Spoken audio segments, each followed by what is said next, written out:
அபுதாபியில் உள்ள grand mosque நாங்கள் பார்க்க போகிறோம். கிராண்ட் மாஸ்க் வெளியே பாருங்கள். நாங்கள் காரில் போயிட்டுருக்கப்ப பார்த்தா சூப்பராக அழகாக பிரம்மாண்டமாக இருந்துச்சு. பார்க்கவே ரொம்ப நல்லா இருந்துச்சு. இவ்வளோ பெரிய ஏரியா. அபுதாபி ரொம்ப க்ளீனாகவும் நீட்டாகவும் இருந்துச்சு. அங்கே போகிறப்ப இது மாதிரி ட்ரெஸ் கோடு போட்டுட்டு தான் நம்மளை அலோவ் பண்ணுறாங்க. இது மாதிரி போட்டு போகணுன்னு அவசியம் இல்லை அப்படின்னு சில பேர் சொல்கிறாங்க. இப்போ தான் போயிட்டு வந்தேன். ரூல்ஸ் ட்ரெஸ் கோட் இப்படி தான் இருக்கணும். போகிறப்பயே சைடில் படமெல்லாம் வரைஞ்சிருக்காங்க. எப்படி இதை கட்டினாங்க, யார் யார் இதுக்கெல்லாம் உதவி செஞ்சாங்க அப்படின்னு எல்லாம் இருக்குது.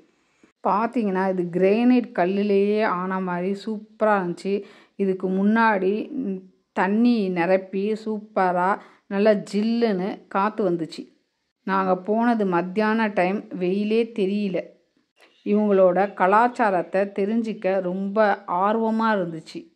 ரம்ஜான் டைமில் ஃப்ரீயாக பிரியாணி இங்கேயெல்லாம் போடுவாங்களாம். வாரம் நடக்கிற தொழுகை உள்ளே தொழுவாங்களாம். ஃபங்க்ஷன் டைமில் வெளியே பிரம்மாண்டமாக இருக்குது ஏரியா, அங்கே தொழுவாங்க அப்படின்னு சொன்னாங்க.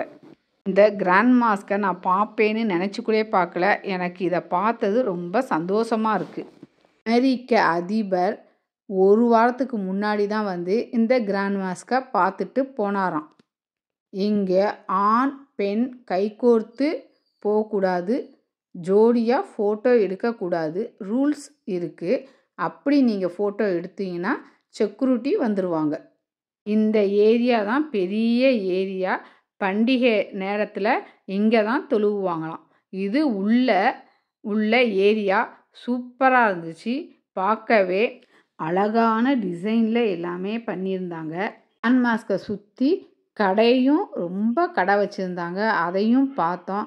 அதை பார்த்தது எங்களுக்கு ரொம்ப சந்தோஷம்.